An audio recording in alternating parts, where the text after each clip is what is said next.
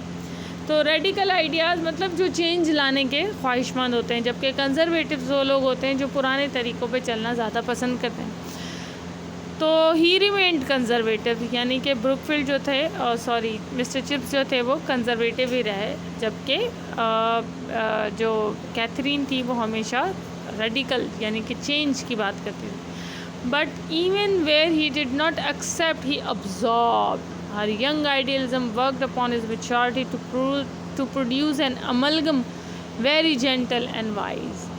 Right, یہ کہتے ہیں کہ اگرچہ وہ اس کی ہر بات کو ایکسیپٹ نہیں کرتے تھے مسٹر چپس، لیکن وہ کیتھی کی باتوں کو ایبزارب کرتے ہیں. ایبزارب مطلب ان کی جو آئیڈیالزم تھی، اس کی جو ینگ انرجی تھی وہ کام کرتی تھی مسٹر چپس پہ، اور اس سے کیا ہوا کہ ان کے پرانے آئیڈیاز مل کر ینگ زیلس کے ساتھ ایک بڑا اچھا املگم بن گیا. املگم کہتے ہیں بیٹا ایک مجموعے کو، جیسے آپ نے سنا بھی ہوگا age and youth often mix better, کہ جو ایج اور youth often makes a good combination. تو ایج یہاں پہ کون ہے، مطلب ایکسپیرینس کون ہے، مسٹر چپس ہیں، اور یوتھ کون ہے، کیتھرین ہے. تو جب یہ دونوں آئیڈیاز ملتے ہیں تو ایک بہت اچھی جنٹل اور وائز پرسنالٹی جو ہے، یا ایک وائز اور جنٹل قسم کا امپریشن جو ہے وہ مسٹر چپس کی پرسنالٹی میں ڈیولپ ہوتا ہے.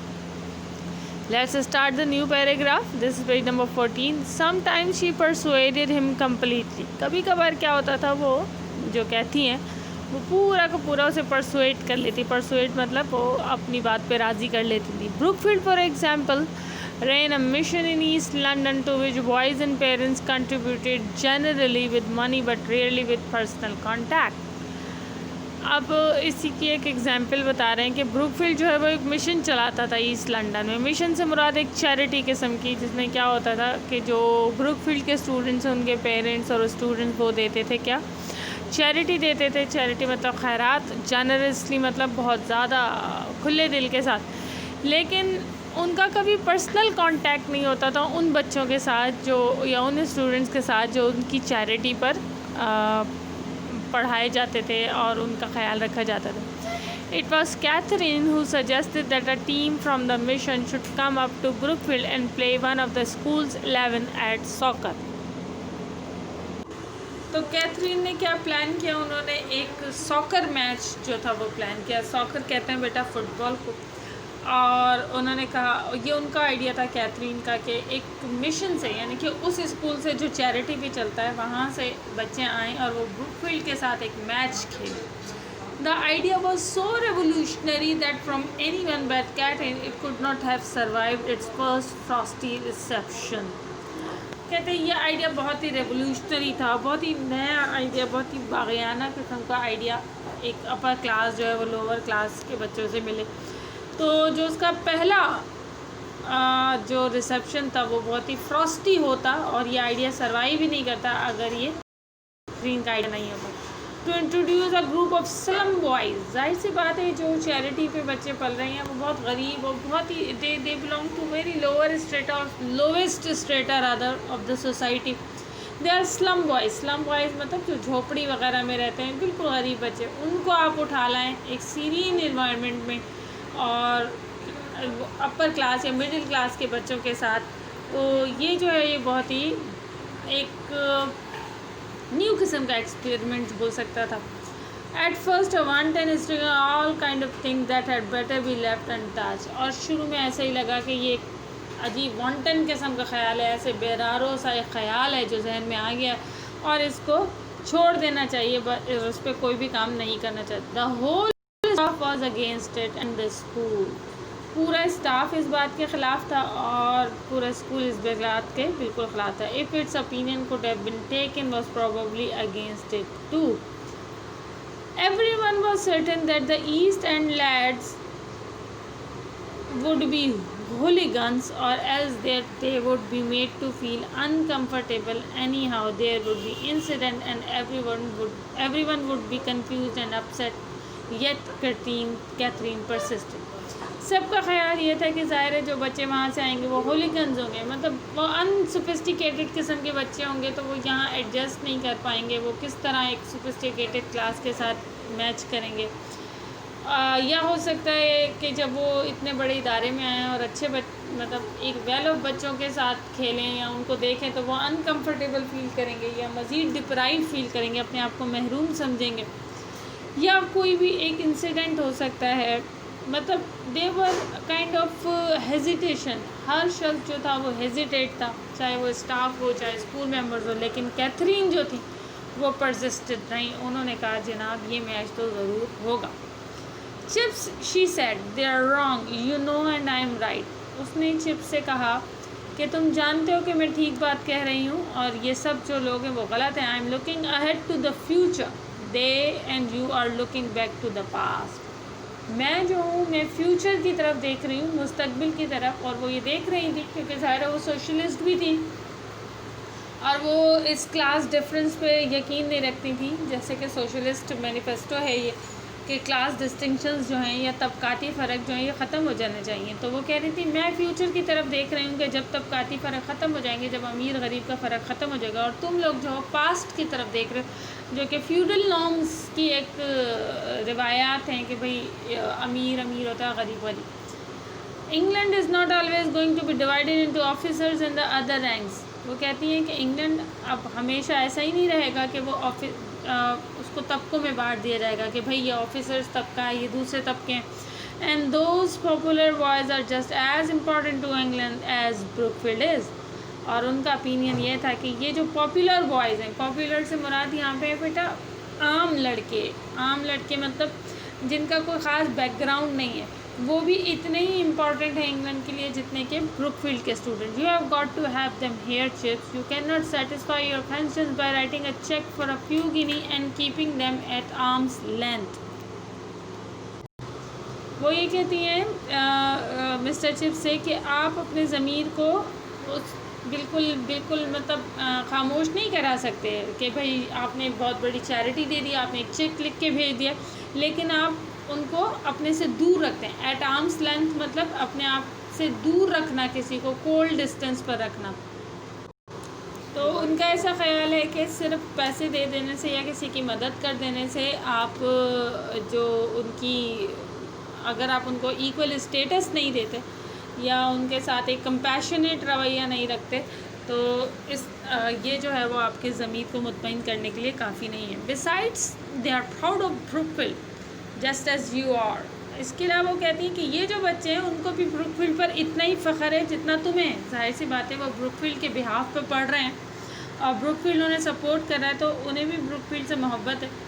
Years hence may be boys of that sort will be coming here, a few of them at any rate. وہ بول رہی ہے چلیں کچھ لڑکوں کو تو لازماً آنا ہی چاہیے. why not, why ever not, اور اب تک وہ کیوں نہیں آئے, یہ تو بڑی حیرانی کی بات ہے. Chips dear, remember this is 1897 not 67 when you were up at Cambridge.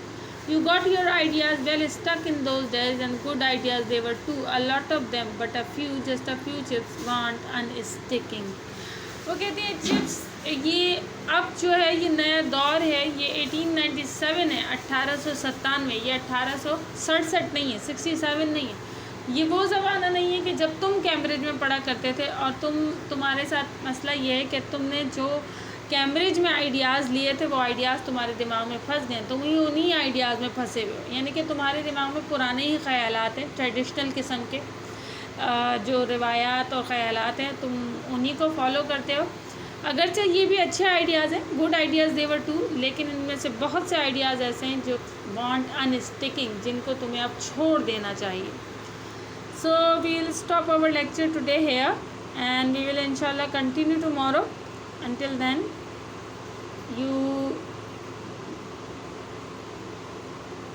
I have to remind you that you have to mark your attendance and you have to follow all the lectures regularly. Listen all the lectures regularly and keep up the pace with your teacher so that we will complete our syllabus in time. Until then, inshallah, thank you very much. We'll be meeting tomorrow.